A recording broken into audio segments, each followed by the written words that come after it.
PK/PD Associates, experts in pharmacokinetic and pharmacodynamic training for students, industry professionals, and other interested individuals. Welcome, my name is Nathan Tuscher from PK/PD Associates, and this is a basic primer in pharmacokinetics. Have you ever read a drug label and wondered where all that information comes from? Or perhaps you want to know why it's there or how the drug maker comes upon all this information. Let's take Sudafed, a common nasal decongestant, as an example. The drug label contains a large amount of information. First, there is the amount of drug in the tablet or pill, and the diseases or conditions which the drug treats. Then there are warnings about other drugs that should not be taken with Sudafed, a list of specific medical conditions that might preclude the use of the drug, and there are lists of possible side effects also. Finally, there is a recommendation of how much drug to take and how often. All of this information comes from pharmacokinetic analysis.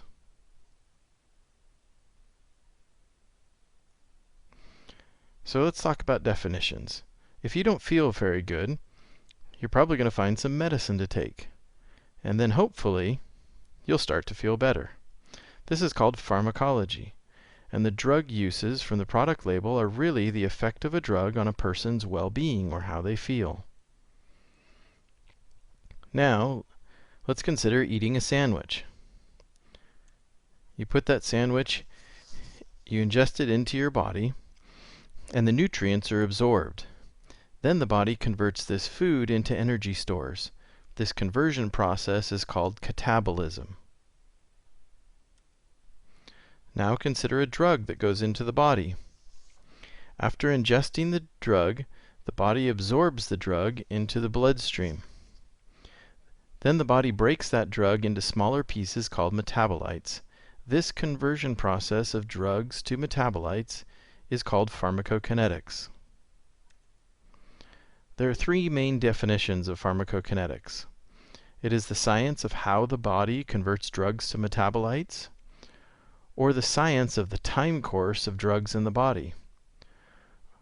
Or in another way to say it, it's what the body does to the drug. So science and math have always had a connection. Throughout history, there's been many examples where discoveries are related to mathematical equations. These equations describe the world around us. You have E equals mc squared from Einstein, an equation of a line, Newton's second law of motion, the Pythagorean theorem from the Greeks, and finally Beer's law of absorbance of light. All of these are mathematical representations of real-life observations. Just like those previous equations, the science of pharmacokinetics can be reduced to a mathematical equation. On the left side, we have the concentration of a drug at some time t. On the right-hand side, we have a function of pK parameters p. These pK parameters are based on the physiology of the human body. There are 5 key pharmacokinetic parameters: dose, bioavailability, volume of distribution, clearance, and absorption rate constant. So let's describe each one of these and how they affect the pharmacokinetics. When you have a pharmacokinetic equation, you can always input different time values and then get concentration values to generate a curve. So all of these curves will describe what happens when we change one of these parameters. So as the dose increases, so do the drug concentrations. You can see this as we move from the half a dose, which is the green line, to a full dose at the red line, and then a double dose at the blue line, which is the highest. Bioavailability is a measure of how much drug reaches the bloodstream. As bioavailability increases, drug concentrations also increase. Moving from red to blue to green is high, medium, and low bioavailability, respectively. As volume increases, drug concentrations decrease. As volume decreases, drug concentrations increase.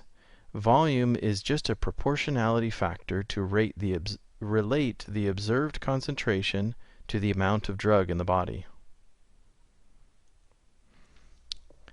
As clearance increases, drug levels decrease and the drug is eliminated more quickly. If clearance decreases, drug concentrations are higher and last longer. The absorption rate describes how quickly the drug gets into the body. As the absorption rate increases, the rate of appearance accelerates. Thus, the maximum is higher and earlier relative to dosing. If you put everything together, the equation looks like this. Although it is a busy equation, the only parameters are those 5 that I named earlier: dose, bioavailability, volume of distribution, clearance, and absorption rate. So let's talk about a drug called Ambien, which is a sleep agent.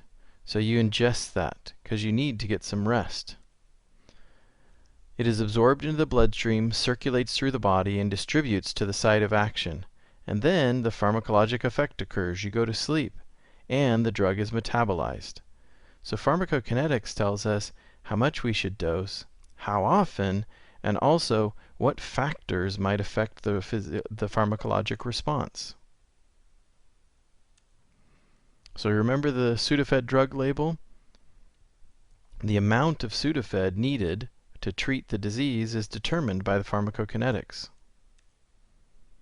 The possible drug interactions and disease interactions are determined by pharmacokinetics. The recommendations for pregnant and breastfeeding women are often determined by pharmacokinetics. And the dosing frequency and amount are determined by pharmacokinetics. Thus, a very large portion of the drug label depends on quality pharmacokinetic data. So how do we do it?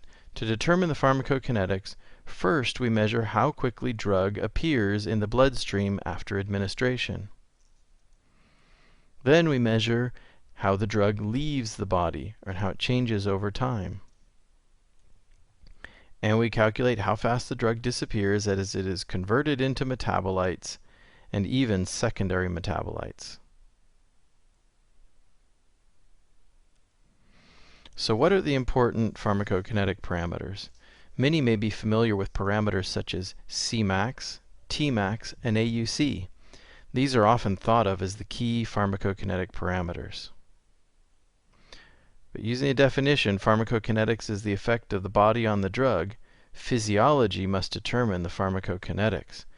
Therefore, the key pharmacokinetic parameters are related to physiology.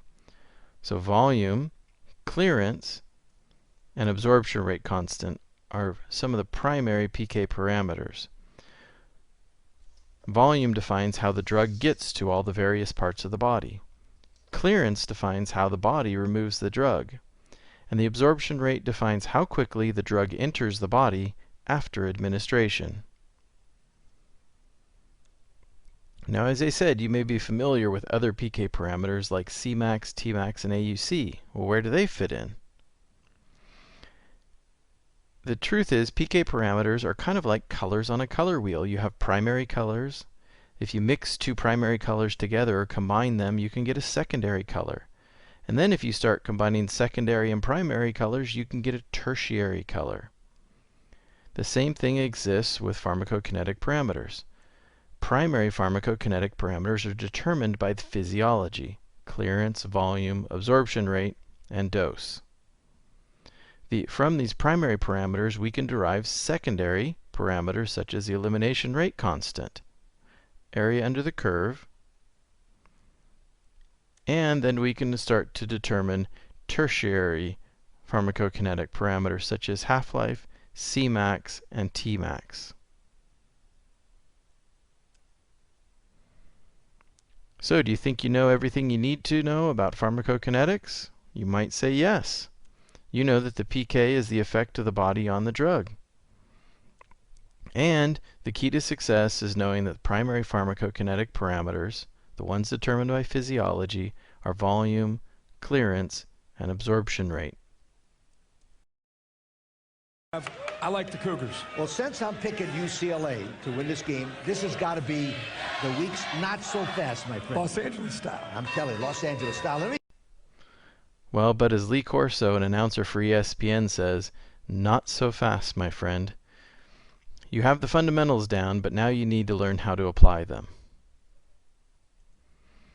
PKPD Associates has a full range of pharmacokinetic courses to help you learn more, from basic pharmacokinetic topics like clearance and single-dose PK, to advanced topics such as nonlinear kinetics and compartmental models. We can help you succeed. Thank you for your time, and I hope that we see you again at learnpkpd.com.